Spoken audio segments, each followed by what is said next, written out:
including Harry. And what about me? Am I the twisted Bay Harbor butcher? Stop pretending Dexter's a hero. He's not Batman with blood slides, he's a cautionary tale that forgot to end. At this point, the cultural phenomenon known as Dexter has evolved, or rather mutated, into something uniquely American, a story about consequence that seems pathologically allergic to it. For years, audiences have wrestled with a simple question. Should Dexter Morgan, the blood spatter analyst with an extracurricular passion for murder, ever be caught? The answer, divided as it is, reveals less about Dexter himself and more about what modern viewers expect from anti-heroes who have overstayed their moral expiration date. The question isn't whether audiences like Dexter. Of course they do. He's intelligent, charming, and manages to kill with a meticulous neatness that would make Marie Kondo blush. But the allure of the show never rested on admiration for Dexter's work ethic. It thrived on tension, on the constant hum of dread that someone might discover the monster in the pastel polos. Without that risk, without the shadow of discovery, Dexter becomes a procedural about a man who kills bad people and never gets a parking ticket for it. And that,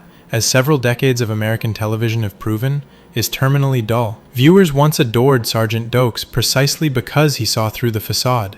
His suspicion and eventual confirmation of Dexter's true nature electrified the story. Dokes functioned as a moral compass and a human ticking clock, a constant reminder that Dexter's game had stakes. When Dokes died, so did much of that urgency. Every subsequent threat to Dexter's secret, from LaGuerta to Angela, felt like a narrative recycling of that same dynamic, stretched thinner each time. The show has long relied on a familiar rhythm: suspicion, tension, revelation, and convenient death. It's the narrative equivalent of reheating last week's leftovers and pretending it's a fresh meal. The tragedy of Dexter isn't simply that the writing declined, it's that the story lost its purpose. Earlier seasons gave us a man torn between two incompatible lives, husband and father by day, killer by night. When Rita died, a shocking but premature decision, the series forfeited its emotional anchor. Her death robbed Dexter of the one relationship that could have forced him to choose between domesticity and destruction. Had Rita lived longer, the writers might have explored the genuine impossibility of sustaining both worlds. Instead, the show opted for trauma over evolution,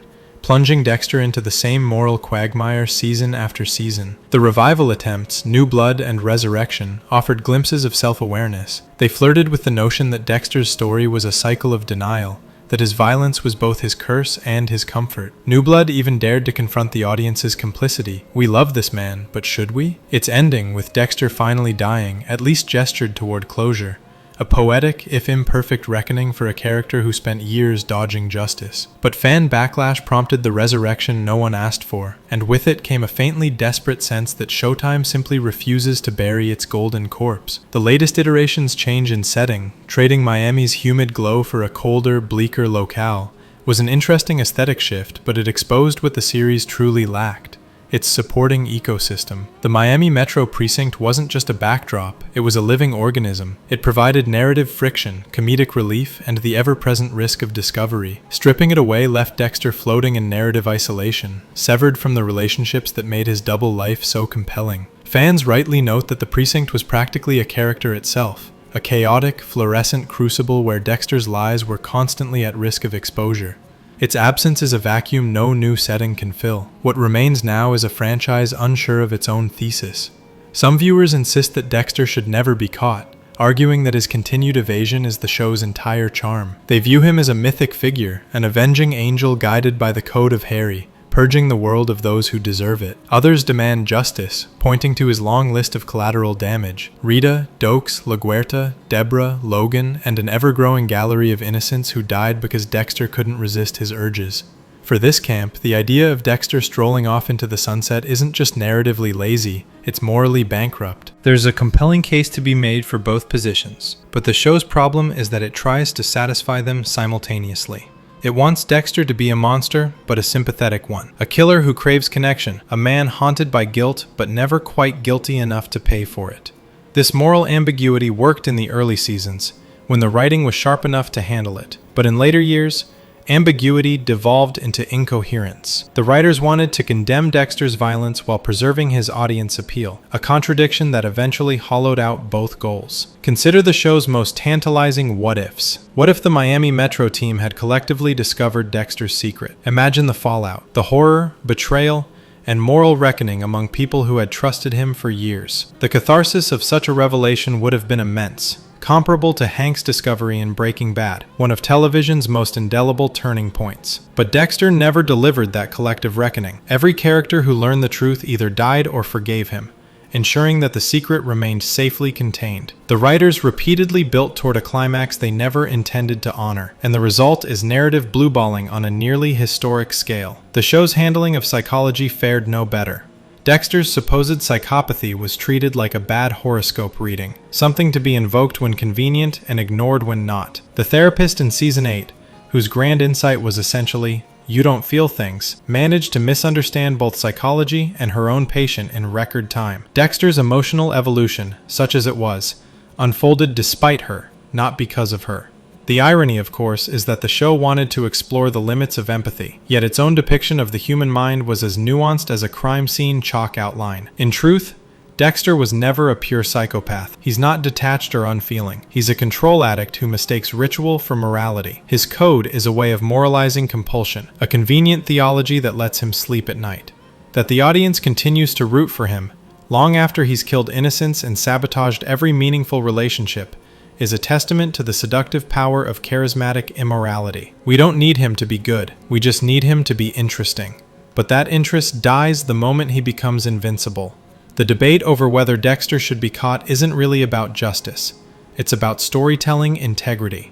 A character like Dexter cannot sustain infinite seasons of success without consequence. Every great anti-hero's arc, from Tony Soprano to Walter White, culminates in exposure, death, or both. Consequence is not moralizing, it's structure. Without it, Dexter becomes a soap opera in latex gloves. And while some fans protest that getting caught would end the fun, endless evasion has already ended the tension. When the cat always wins, the mouse stops being interesting. There are intriguing alternatives, of course. A prison arc could have worked. A modern Hannibal inversion where Dexter, now captured, manipulates the system from within. A trial, televised in public, could have forced society to confront its fascination with vigilante justice, half the public calling him a hero, the other half demanding his execution. Even an ending where Dexter survives but is finally unmasked, forced to live with the world's revulsion, would have had thematic weight. Anything, frankly, would be better than another season of him smirking into the void and evading capture through sheer narrative convenience. What's most revealing, however, is how divided the audience remains about what Dexter deserves. Some still cling to the fantasy of his redemption, as though his few moments of tenderness outweigh years of carnage. Others crave retribution, not out of moral outrage, but out of narrative exhaustion. They simply want the story to mean something again. Yet paradoxically, both camps agree on one thing: the show can't go on forever. Dexter's arc has looped so many times it now resembles a noose. Perhaps the most honest ending for Dexter was the one we never saw. The original showrunner's vision of the entire series being Dexter's life flashing before his eyes as he awaits execution. It would have been brutal, poetic, and final. Instead, we were given lumberjack purgatory, followed by New Blood's attempt at redemption through death, then Resurrection's attempt at redemption through denial. Each revival insists on reopening a story that had already closed, like a corpse dug up again and again because the network refuses to sign the death certificate. In the end, the debate over whether Dexter should be caught is less about him and more about us, the audience that can't decide if it wants justice or entertainment, morality or escapism. Dexter Morgan is the mirror we can't look away from, the charming sociopath who kills without consequence because we too want to believe in consequence-free transgression. But art that refuses to conclude, like a killer who refuses to stop, eventually destroys everything it touches. If Dexter ever hopes to reclaim its integrity, it must finally do what its protagonist never could: accept the inevitability of consequence. Because at some point, every code fails, every secret unravels, and every show, no matter how beloved, must face the truth it's been running from. And for Dexter Morgan, that truth is simple. The bill is long overdue. Dexter may run from consequence, but your click is inevitable. Subscribe before the next body drops.